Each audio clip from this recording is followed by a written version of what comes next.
Esse episódio do Mender Arena tem o apoio de Ponto de Contato, espaço de coworking e ponto de encontro de empreendedores.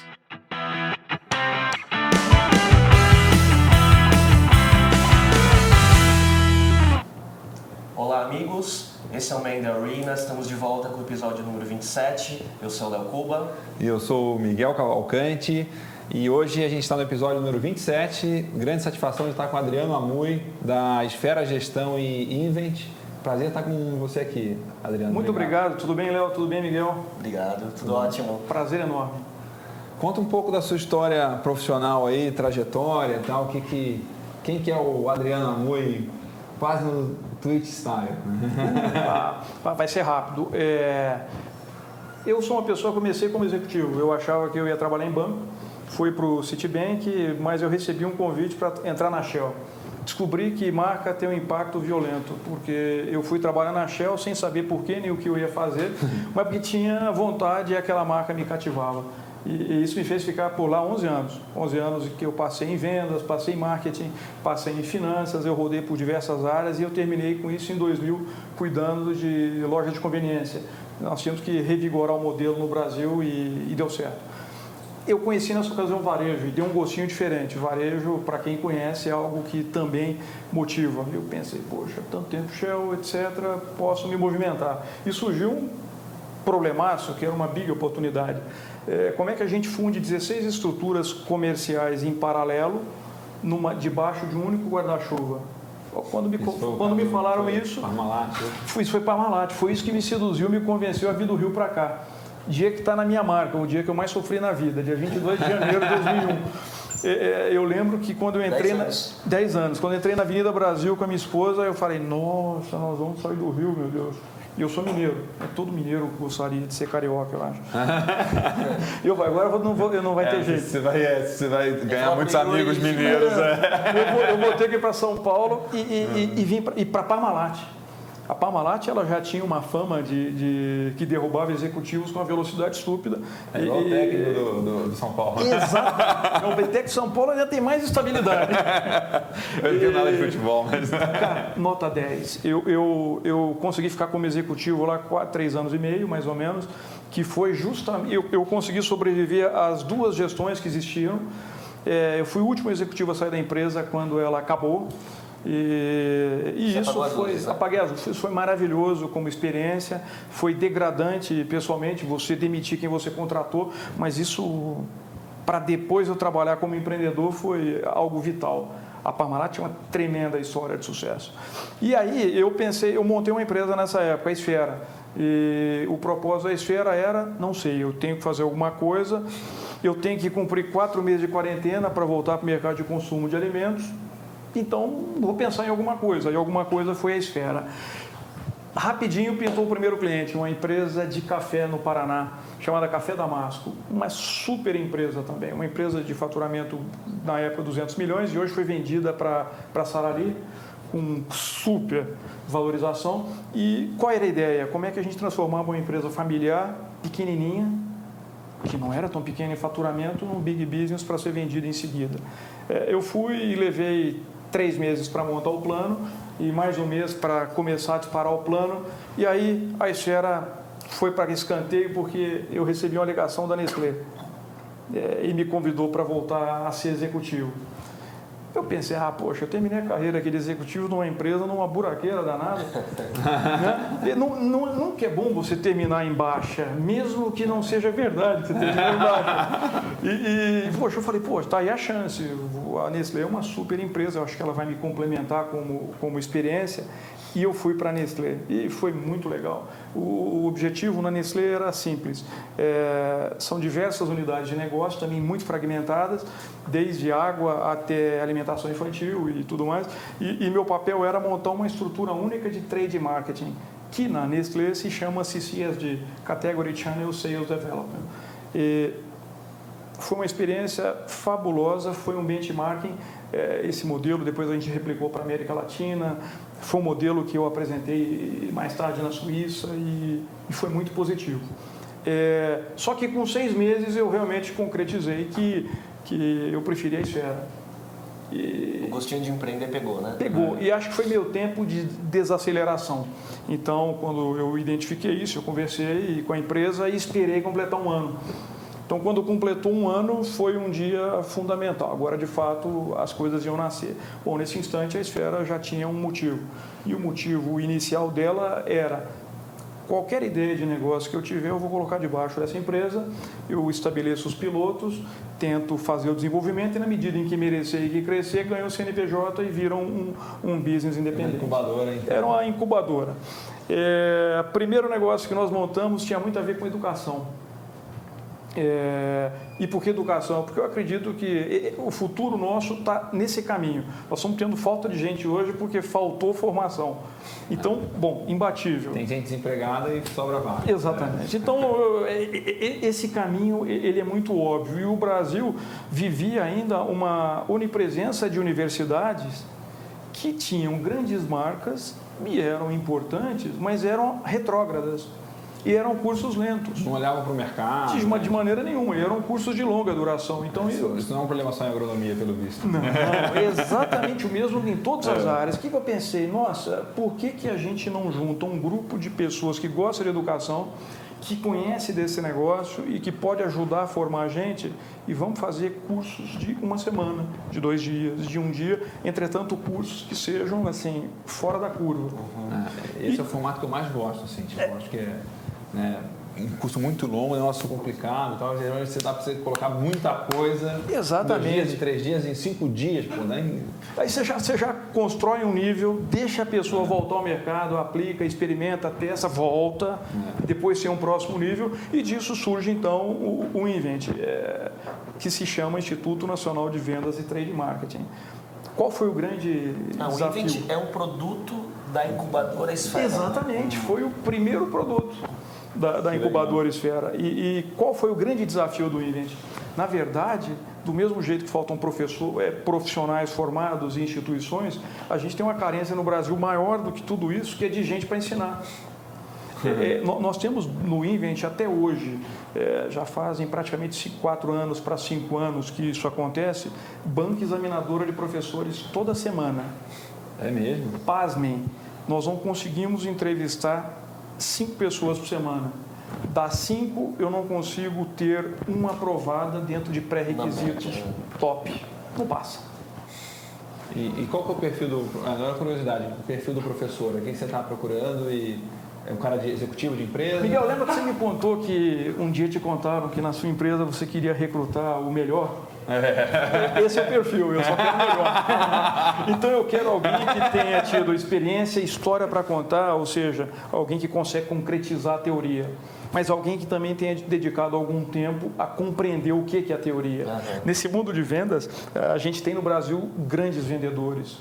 E aí eu me refiro a grandes diretores de vendas, ou o que você quiser chamar. Entretanto, quando você pede para essas pessoas racionalizarem os seus modelos, eles são empíricos.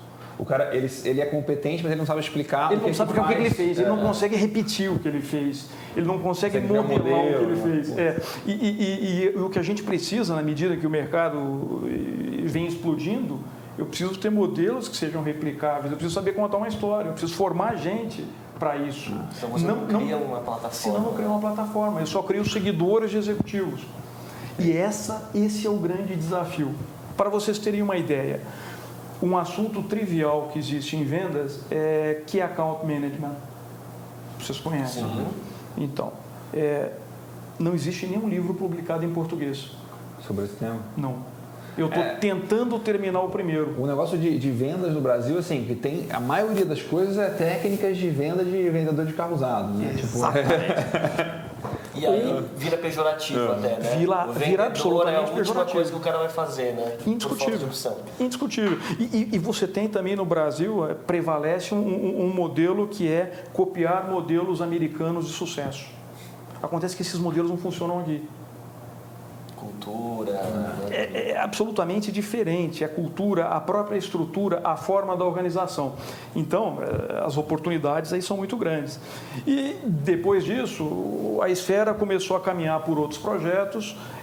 Um deles passou pela pecuária, que hoje é um projeto que muito me agrada pessoalmente. É um negócio chamado Esfera Agir.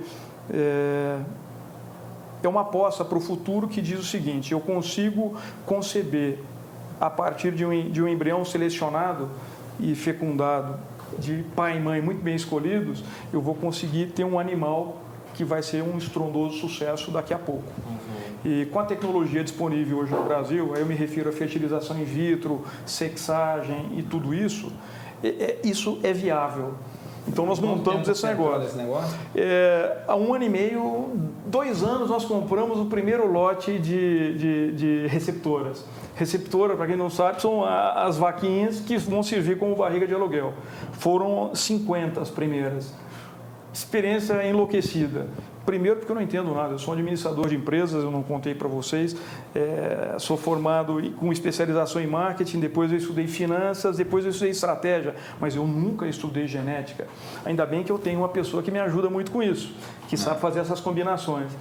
E hoje o negócio está andando, vão nascendo os animais, a gente tem colocado esses animais em leilões e a gente consegue disputar com organizações, com empresas, com fazendas grandes e de porte, realmente pela qualidade do que nós estamos fazendo, o que prova que existe espaço para esse desenvolvimento também. Então essa empresinha já ganhou aplicando muito o seu negócio.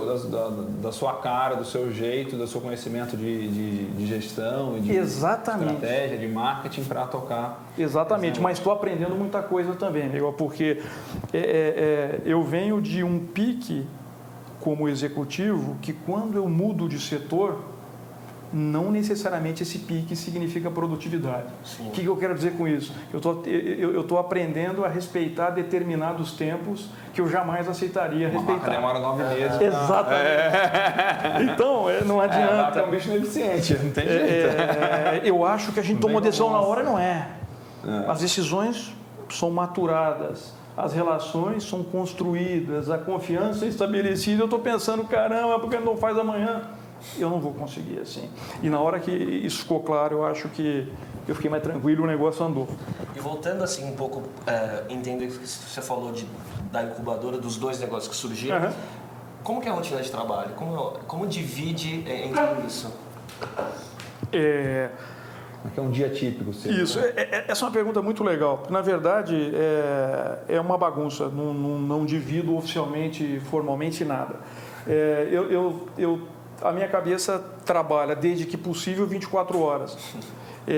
Só que eu tenho que lembrar que eu tenho filhos, eu tenho família e eu prezo por isso. Isso faz parte do meu modelo de negócio. Então, o que eu procuro fazer? A minha primeira parte da manhã, ela começa muito cedo, porque eu acordo meus filhos 5h30, e 6 horas eu os levo para a escola. E é oportunidade ímpar, porque é a hora que eu converso com os dois e tenho uma determinada intimidade. Isso me faz chegar cedo no escritório, 15 para 7 horas eu já estou sentado, eu não tenho ninguém. Então essa é uma hora que eu não recebo e-mail, não recebo ligação. Eu tenho 2 horas em que eu consigo, altamente produtivas, que me permite responder e-mail, entender, pesquisar, pensar, organizar. E com isso, quando as pessoas que trabalham comigo começam a chegar, eu já tenho refinado o que eu espero, o que eu preciso para aquele momento. 2 horas na frente. Eu estou 2 horas na frente. E isso tem me ajudado bastante. O maior dilema não é dividir o tempo de pensar, porque eu consigo pensar, você pensa em qualquer lugar que você está. O meu maior dilema é que grande parte do meu negócio é olho no olho. Não adianta uma empresa que quer contratar o Invent ou a Esfera ou um dos nossos negócios, ela tem que falar comigo. E ela quer saber qual é a minha opinião. Só que aí eu tenho que me deslocar, tenho que viajar e etc. E as coisas estão andando. E é muito caro isso, né? Porque é muito demora e tal. Né? Isso é muito caro, isso requer recursos em back-office. E aí vem uma angústia minha, porque eu vejo essa tecnologia toda para você se comunicar à distância, como por exemplo essa que nós estamos fazendo, mas eu não consegui ter aderência dos clientes para estabelecer esse tipo de reunião ainda. Tem um amigo nosso que tem um negócio que eu acho muito curioso e interessante, né? Que ele vai saber quem que é, mas a gente não vai falar quem é. Ué? Não sei se... Sabe como é que ele faz para fazer reuniões muito produtivas? Ele tem um motorista que busca o cliente no escritório do cara e traz o cara para a empresa dele. Tipo, o cara... E assim... O super motorista, um super carro, os clientes topam, e ele ganha um tempo do caramba. Olha, essa é uma ideia, legal. que eu não tinha pensado. Ele é no Brasil inteiro, ele tem helicóptero, avião. Mas eu achei interessantíssima. Dá pra você fazer um test drive aí, eu acho. Eu vou te confessar que usar um motorista facilita demais a vida. Mas eu não tinha pensado nesse ângulo, tá vendo? Puxa. Deixa eu tirar uma curiosidade, né? Se você falando quiser. de vendas, né? E muito da tua experiência profissional como executivo e no Invent, né? Você está lidando com vendas e com o trade também, né? O trade marketing, né? Isso. Então, a gente tem muita gente que assiste nosso videocast, que são empreendedores e também tem executivos, né? Então, eu queria que você resumisse um pouco o que é o trade marketing na sua visão, qual a evolução e para onde ele está caminhando. Fantástico. A gente tem, e todo mundo sabe, classicamente um dilema, e no dia que esse dilema acabar, os resultados vão ser piores. Eu preciso ver atrito entre vendas e marketing. Uma área pensando estrategicamente a longo prazo e a outra área pensando taticamente e hoje. É uma área tentando construir o futuro e uma área tentando fechar as vendas do boteco da esquina daqui a 1 hora. Quer dizer, isso é muito interessante, só que isso é atritante. Eu quero que esse atrito continue a existir, entretanto eu preciso fazer com que a estratégia chegue até a execução. E eu preciso fazer com que conceitos de execução cheguem até o nível estratégico para que a empresa consiga ser retroalimentada. Bom, e nessa história toda surge uma área que ganhou o nome de trade marketing. O papel fundamental de trade marketing, então, captando a estratégia da organização e a estratégia de marketing e compreendendo o que acontece na realidade da execução, eu tenho que transformar isso num plano tático que possa ser levado ao nível de vendedor para que ele execute com propriedade. Exatamente esse é o ponto. Agora, existem variantes aqui dentro. E por que o nome trade? Porque essa área ela precisa compreender muito os canais de distribuição. E ela precisa compreender muito as rotas de mercado. Se você não compreender isso, você não consegue levar um plano para o vendedor. O vendedor conhece, mas ele conhece a realidade dele. Sim. Né? E como é que eu levo isso de maneira mais ampla? Trade, historicamente, era uma área voltada para eventos e promoções. E isso criou um problema muito grande para o mercado, porque só ponto de venda, né? Formou um grupo de profissionais que só pensava em ponto de venda, em ações promocionais e em eventos. Era um apêndice de marketing, eu brinco que era tipo mão de obra feira, barata. tal. Convenção, feira, coisa operacional, Trade manda pra marketing é o turma. que escolhe se a mesa do stand vai ser verde escuro ou verde Pronto. claro. Pronto, você pegou. Já vi muita gente que faz só isso. Esse foi o mal criado. Acontece que as organizações começaram a requerer outras questões analíticas, por exemplo. E aí você tem um gap violento, porque as pessoas que fazem esse tipo de atividade são pessoas que são muito próprias para essa atividade e não para fazer uma análise de mercado, quantificar mercado, projetar volume e daí por diante. São questões diferentes. E surge uma outra coisa pitoresca no meio dessa história. Bom, na medida em que eu quero eliminar um atrito e crio uma área do meio, eu resolvi um outro problema. Todo o problema do que acontece em vendas, a culpa agora não é mais de marketing, a culpa é de trade. E todo problema de marketing passa a ser culpa de quem? De trade. E quando existe um problema de supply chain, um problema de erro em previsão, um problema de demand planning inadequado, de quem é a culpa? De trade que não interagiu direito com as partes. É o meio, né? É o meio de tudo. Né? Exatamente. Só que isso que parecia uma coisa ruim, virou uma coisa espetacular. Por quê? Porque para sobreviver dentro desse ambiente, tem que ser muito bom. Então, nós começamos a puxar... E aí se é escasso, tem valor. Claro. Aí nós começamos a puxar gente boa de vendas, gente boa de marketing. Toda intersecção, né? Exatamente. E a formar isso. Times mistos. Porque se você pegar também, eu imagino isso, o cara muito bom de vendas, muito bom, ele é um cara que tem uma cabeça que entende alguma coisa de marketing. Claro. Né? Porque ele não é um cara só... Né, que vai bater ali na ponta final. Ele tem que pensar de uma forma mais estratégica, tem que entender, né, o que a empresa faz, posicionamento. Nota 10. E esse negócio que você comentou, Miguel, desse cara muito bom, é legal até comentar um ponto. Quem a gente quer, o muito bom que eu quero para essa atividade, ele é a perninha do Y. Se a gente pensa em carreira Y, a gente tem que ter um cara muito bom de vendas, que é o trator. E esse cara, ele vai morrer em vendas. Ele quer ser o funcional, ele quer vender cada vez mais. Ele não quer ser promovido e ele não quer mudar de área. E esse cara é muito bom, a empresa precisa dele. Só que eu tenho um outro tipo de cara muito bom em vendas, só que esse cara não, esse cara tem que passar por diversas áreas. Ele tem que ser promovido, ele tem que ser motivado, ele tem que ser instigado. E vendas, às vezes, não consegue fazer isso ao mesmo tempo. Porque e aí você vendas começa... é muito uma linha só, vamos dizer assim. Às vezes é muito execução e eu preciso tirar esse cara.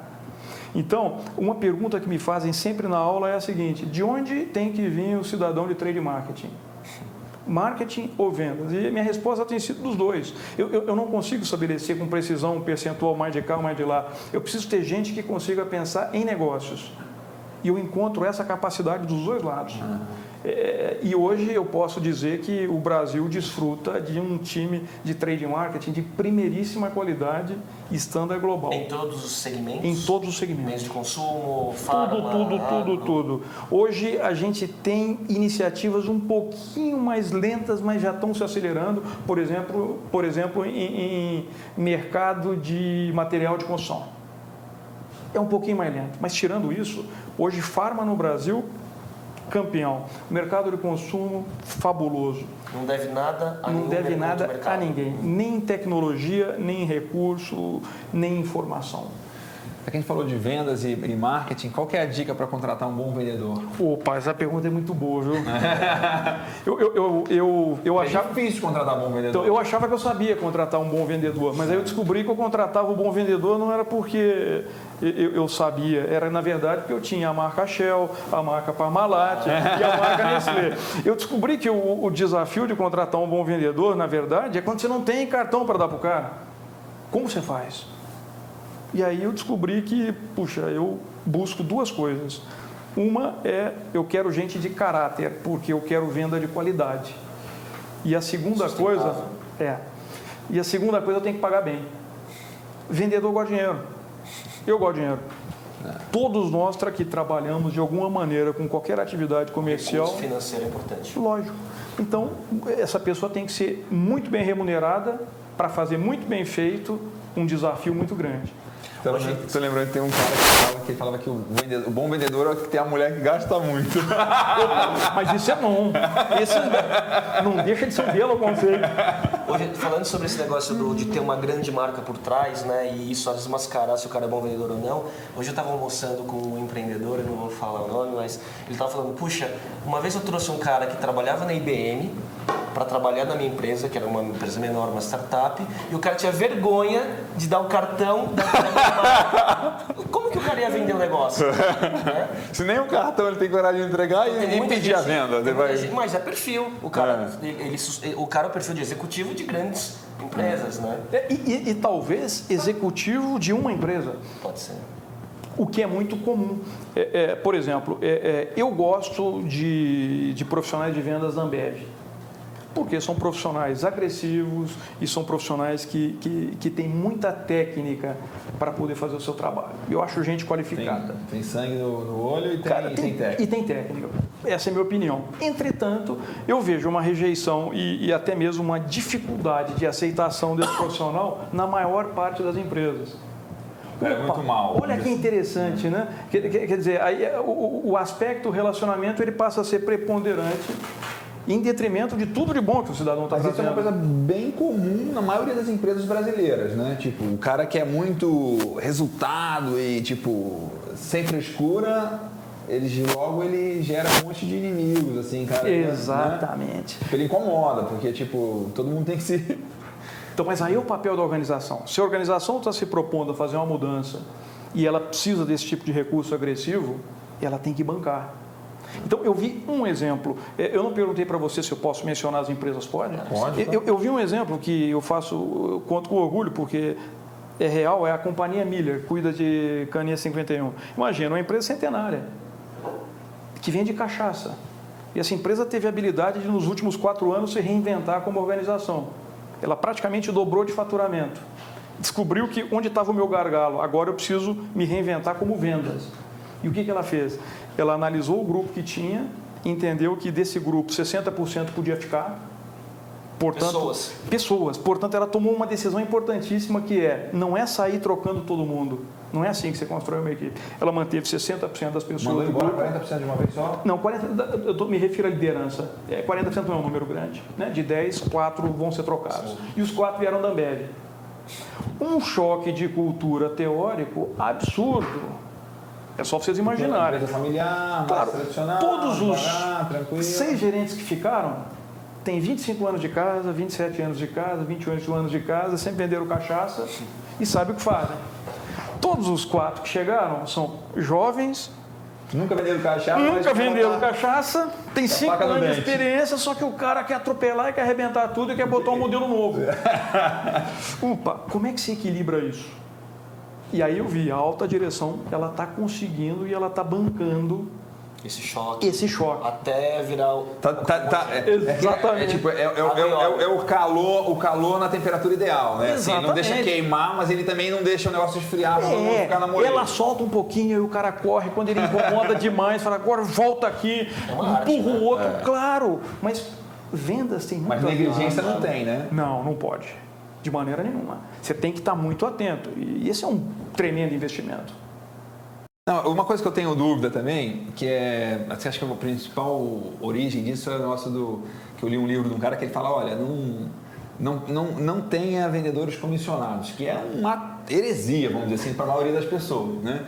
E aí eu queria saber de você, como é que você avalia isso, em que situações que é interessante você ter um vendedor com muita comissão, e o que você considera muita comissão, e em que situações que é melhor não ter o vendedor comissionado? Como é que você... Essa é a pergunta de ouro, eu acho. Eu acho que é uma pergunta que cabe em múltiplas respostas. Na verdade, você pode... Eu já vi todos os modelos, e eu já vi todos os modelos dando certo e dando errado. Eu nunca consegui encontrar uma equação analítica que defina uma regra para resolver isso. Pessoalmente, a minha posição é a favor de comissão. Eu acho que uma pessoa de vendas tem que ser dona. E para ela ser dona, ela tem que participar do resultado. Isso é inerente à atividade, na minha opinião. Eu acho que quando você tem um vendedor que ele é remunerado só de forma fixa, você está dando muita zona de conforto. E acho que vendas tem a ver com desequilíbrio, tem a ver com busca, com superação. Conflito, né? A venda é um conflito. É lógico. Se não tem conflito nenhum, você está pedindo pouco. É lógico, eu tenho que botar gente na rua, né? Eu acho que tem muito. E eu tenho que fazer ele ter orgulho, e ele só vai ter orgulho, ele só vai mostrar o cartão dele, ele só vai brigar por mim quando ele estiver ganhando a parte dele. Agora, todas as possibilidades eu já vi funcionar. Agora, o tamanho da comissão, essa pergunta é outra pergunta cruel, porque isso depende demais do seu modelo de negócios. Por exemplo, se eu estiver vendendo um avião e me pagarem 0,1%, eu estou feliz. Mas vamos assim, do 100% do salário do cara, quantos por cento é comissão? Fantástico. É fixo. Eu gosto de um modelo que é 60-40. 60-40, 60 fixo, 40 variável. Esse modelo é um modelo bastante conservador, mas ele é um modelo em que você consegue manejar bem na medida em que você está dando uma determinada garantia para esse profissional. Agora, existem alguns nichos de mercado, por exemplo, alguns startups ou alguns modelos de venda direta, alguns modelos mais agressivos, em que você variabiliza em até 80%. A crítica que eu já vi do 80% é que o cara fala, o cara que vai ganhar 80% variável é um estímulo muito grande para ele fazer mágica, né? Mágica no mau sentido, né? Dele, né? Tipo, prometeu que não pode e tal, e aí vai queimar o filme, aí vai gerar um problema lá para quem vai ter que entregar, porque o cara prometeu uma coisa que não é o que o produto faz. Eu acho que o que você está colocando é verdade, mas deixará de ser verdade. Na medida em que o Brasil vem se expandindo como mercado consumidor, classe CDE consumindo a rodo, toda a nossa cultura de consumidor e de comprador passa por entender melhor o que a gente faz, o que faz com que sejamos menos ludibriados. Então, eu até entendo que um vendedor pode ser tentado a induzir a um mau negócio, só que ele não fará o segundo. Esse é um ponto de vista olhando sobre a ótica de quem compra. Agora, pela ótica da organização, e não importa o tamanho, existe uma coisa chamada gestão de vendas. E gestão de vendas significa exatamente manter a rédea e o controle sobre um negócio que pode perder o controle. Sim. Então, eu tenho que conseguir manejar o grupo para que se tenha a chamada venda de qualidade. E venda de qualidade não engane, não mentirás jamais, mas ao mesmo tempo também pense em coisas simples assim, venda durante o mês, não concentra tudo na última semana. Isso também é venda de qualidade. Isso é gestão de vendas. Tem muitos elementos. Tem. Eu queria fazer 3 perguntas em uma. Opa! No formato meio bate-bola. Qual sonho você ainda quer realizar como empreendedor? Quais os projetos pela frente? E uma lição dessa jornada empreendedora? Opa, essa questão do sonho, ela é uma questão que ela é sempre difícil para mim, porque eu me sinto uma pessoa absolutamente privilegiada. Eu consegui estudar o que eu queria, eu consegui trabalhar onde eu queria, eu consegui formar alguns negócios aos quais me propus, e eu consegui combinar tudo isso com uma família maravilhosa, escrevi um livro e plantei algumas árvores e agora vão nascer bezerros. Assim, o mais legal que plantar árvore é criar um bezerro, né? O cara não sabia disso. Esse pacote é um pacote que me deixa muito feliz. Por outro lado, existe uma coisa no sangue que fica te provocando, não é? Então, eu talvez, o meu sonho tenha menos a ver com o negócio do que tenha a ver mais com o lado humano. Eu gostaria de, nos próximos 10 anos, ser uma pessoa muito melhor. Eu gostaria de me aperfeiçoar como ser humano. Eu gostaria de lidar melhor com as pessoas. Eu gostaria de escutar melhor as pessoas. Eu gostaria de ser mais empático. Eu tenho certeza que, na medida que eu conseguir fazer essa combinação, a outra parte de negócio vai ser muito melhor ainda. Sim. Né? Então, acho que isso tem a ver com o meu sonho. Agora, a segunda pergunta que você colocou tem a ver com desafios. Não é? Eu nesse minuto, eu estou com a cabeça muito voltada para alguns desafios. Um deles tem a ver com educação. Como é que eu consigo trazer tecnologias presenciais, o que parece contraditório, mas para o Brasil é um fato, para melhorar o sistema educacional.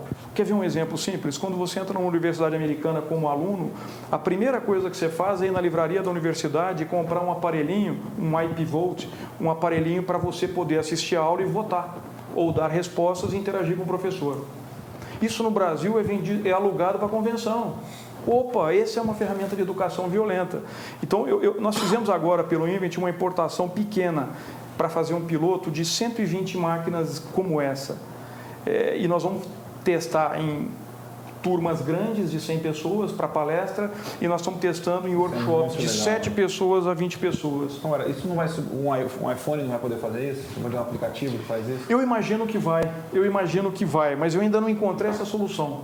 Então eu fui no que é fácil. Compra o que já existe, né? Isso já existe, isso é simples, e aí veio uma surpresa.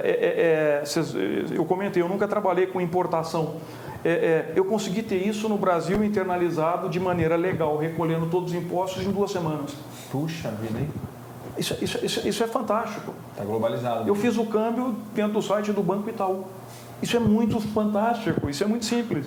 E uma segunda tecnologia que também nós fizemos agora é a importação de um equipamento que é muito legal. Imagina que ele vai fazer a emulação de uma projeção, exatamente em cima dessa projeção. Na medida que isso é virtual, eu consigo trabalhar nisso numa dimensão de 3D. Ou seja, eu consigo mudar de tela, eu consigo escrever, eu consigo fazer tudo que eu quiser no ar. Isso, Minority Report. Exatamente. Só que isso tem um nome, isso chama 3D Globe View.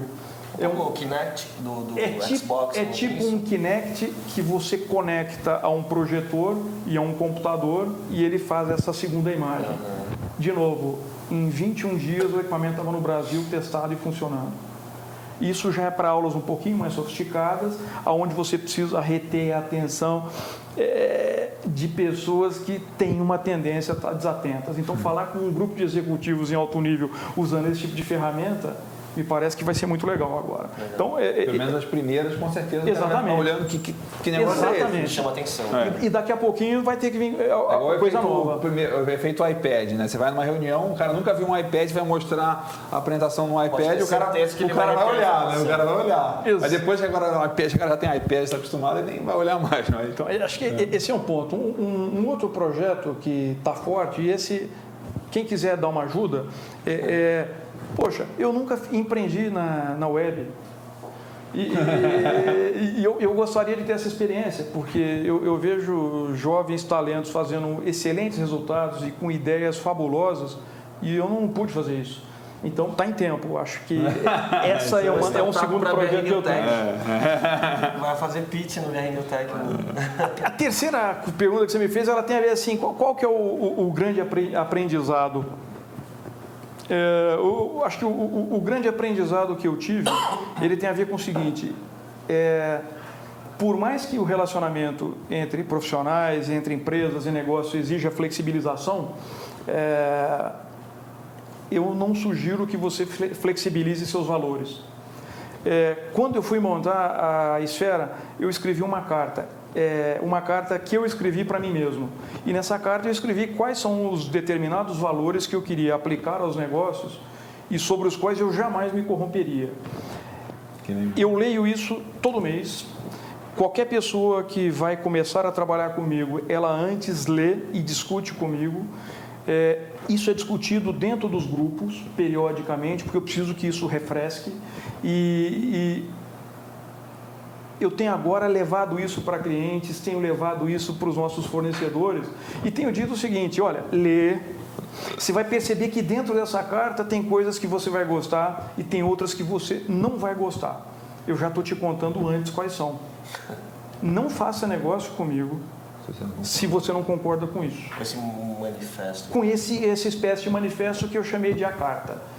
Então, uma vez alguém falou, mas é um absurdo, você é um cara de vendas inflexível. Eu falei assim, não, eu sou absolutamente flexível com negócios, eu sou inflexível com valores. Mas tem alguma coisa que você pode citar assim que choca? Nossa! Não, eu posso sem problema nenhum. Uma delas é a seguinte, nós sempre vamos dar o feedback nu e cru, doa quem doer. Hoje eu tive uma experiência fabulosa. Animal isso, eu acho muito bom. Mas vou te contar uma experiência assim A hoje. maioria dos negócios não quer nem a pau, o cara paga mais caro para não ter o feedback. Hoje, um cliente nosso nos contratou para fazer uma palestra e um consultor nosso muito bom foi fazer essa palestra. E foi ruim. Isso aconteceu na sexta-feira. O cliente não deu feedback para ele. Disse, ok, foi nota 8. É o contrário, né?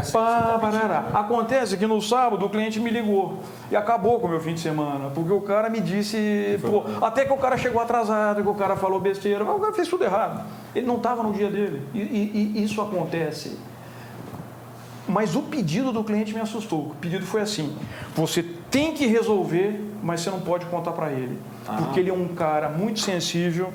Aí o cliente virou advogado do nosso instrutor. Aí a carta te protege. Puta, eu falei, amigo, peraí. A minha carta diz que eu vou contar. Ele sabe que eu já vou te avisei contar. antes, eu avisei para ele, para todo mundo. E não concordou antes. E nós passamos a manhã de hoje debatendo o feedback. Esse cara, ele foi do céu ao inferno em 5 minutos. E no final ele virou para mim e falou assim, porra, cara, Adriano, eu não acredito que você está fazendo isso comigo, que você está me falando isso agora, porque eu tenho que fazer essa apresentação às 4.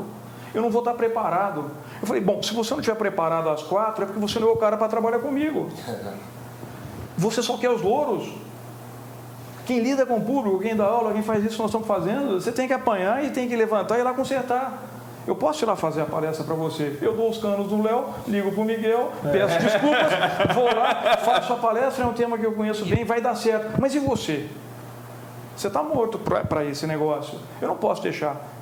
Você assinou a minha carta. Não vou deixar você perder essa briga para você mesmo, Não, né? e você assinou a minha carta. Então, você vai me fazer um favor. Você vai lá e você vai brigar por você em primeiro lugar, pelo Invent em segundo lugar e terceiro, esse vai ser seu manifesto contra a minha carta. Amanhã de manhã você vai voltar aqui para mim e você vai me dizer se essa carta valeu para alguma coisa. Porque você vai seguir o que está escrito nela. Bom, eu antes de começar aqui com vocês, eu estava olhando no telefone, ele me falou assim, fui nota 9. Porra, o cara foi nota 0 sexta-feira, foi nota 9 agora. Tomando pancada a manhã inteira, fazendo roleplay. Não, certeza que na história do cara, o dia de hoje vai estar marcado. Né? Então isso ele vai lembrar daqui a 10 anos, dia 8 de novembro, de manhã. Quer dizer, para mim essa é a história da carta. E para fechar, A gente sabe que você trouxe um monte de dica de livro, né? Que muita gente pede, né? Dicas de livro, livros em português e tal. Então, quais são, na sua visão, os livros da área de vendas, né? No caso? Eu trouxe em diversas áreas. Eu vou deixar com vocês, porque eu vi que vocês publicam no site e isso pode facilitar. Mas eu segmentei assim, de maneira simples, em algumas questões. Eu comentei com vocês que eu estou muito atento a esse aspecto humano.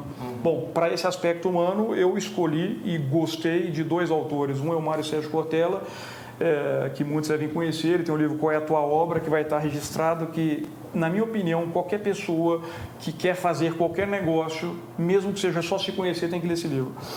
E um segundo livro de um ator chamado Jorge Buquet, que é um argentino, que é espetacular, que se chama Quando Me Conheci. Eu também vou sugerir para vocês dois livros de trade marketing, que acho que ajuda a fechar contextualmente isso. Vou sugerir também um livro chamado O Negociador, de uma professora que eu tive em Kellogg, chamada Leigh Thompson, que é fabulosa, e é um livro publicado em português já. Eu vou colocar um livro do qual nós não tratamos nada, mas que, quando eu tenho dado aula fora do Brasil, tem sido a principal pergunta que fazem para mim. A pergunta é a seguinte: como é o processo de tomada de decisão do brasileiro dentro de uma organização? Porque o nosso processo de tomada de decisão, metodologicamente, é completamente diferente do que um americano, do que um alemão, do que um francês. Então, eu estou sugerindo para vocês um livro chamado Tomada de Decisão nas Organizações, de um determinado autor, que é o Abraham, que é muito legal. Eu não estou falando de tomada de decisão como rompante, eu vou para cá, eu vou para lá. Qual é a metodologia para que eu tome decisões mais assertivas? Quais são os vieses que vão me levar a erro? E como é que eu contorno isso? Tipo, armadilhas que você mesmo exatamente. já cai. Existem pelo menos 30 armadilhas mentais que derrubam qualquer tomada de decisão. Só que elas já são todas estudadas, previstas, registradas e publicadas. Acontece que a gente não vê. É igual negociação. Você lê um livro de negociação, você fala, pô, tem um monte de coisa que eu estou errando, eu errei hoje de manhã. Exatamente. Você lê um livro, você já dá um salto. Vai continuar errando, né? Mesmo assim. Mas diminui. Sim. Agora, eu também não posso só ler de negócios, né? Para quem gosta de 2001, Uma Odisseia no Espaço, do Arthur Clarke, existe um livro chamado O Fim da Infância, que esse foi o livro que mais me provocou esse ano. É um livro escrito nos idos de 1950, 1960, e ele predisse o que aconteceria hoje. É óbvio que é uma ficção, então ele está falando de extraterrestres, ele está falando de seres supremos, mas, meus caros, ele estava dizendo quando e onde ia ter um tsunami. Em 1950, está escrito. Isso não tem como negar. Ele já estava prevendo essa chamada geração índigo, que a gente começa a descobrir que está existindo. Isso em 1950. Então, acho que é um livro que quem quer dar uma pensada e entender o que está acontecendo agora sobre a ótica de um visionário, eu leria esse livro do passado. Acho que já está bom já para ler um bom tempo. Tem bastante literatura. Uma coisa que ficou me ressoando aqui várias vezes das coisas que você falou, você acha que geralmente a maior qualidade de uma pessoa também é o maior defeito? Nunca vi essa pergunta. Que saia justa. Mas eu achei que ela é fantástica. Eu te diria que eu concordo. Eu vou te dar dois motivos. O primeiro motivo é o seguinte: vocês já repararam que quando a gente entrevista uma pessoa, sempre existe uma pergunta que é: me fala qual é seu maior defeito, ou me diga o que seus colegas falam que você não tem de bom. E a resposta tipicamente é: eu sou muito inquieto, eu sou uma pessoa que é muito ansiosa. Defeito bom, né? Então são sempre os defeitos que a gente quer colocar como as melhores virtudes.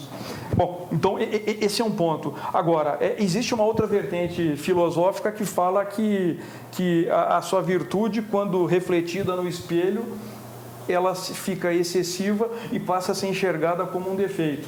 Isso é interessante, porque seja com um colega de trabalho ou seja com uma pessoa com quem você começou a se relacionar, é só a gente perceber. O primeiro ano é de namoro, o segundo ano, é de atenção, o terceiro ano a gente começa a brigar.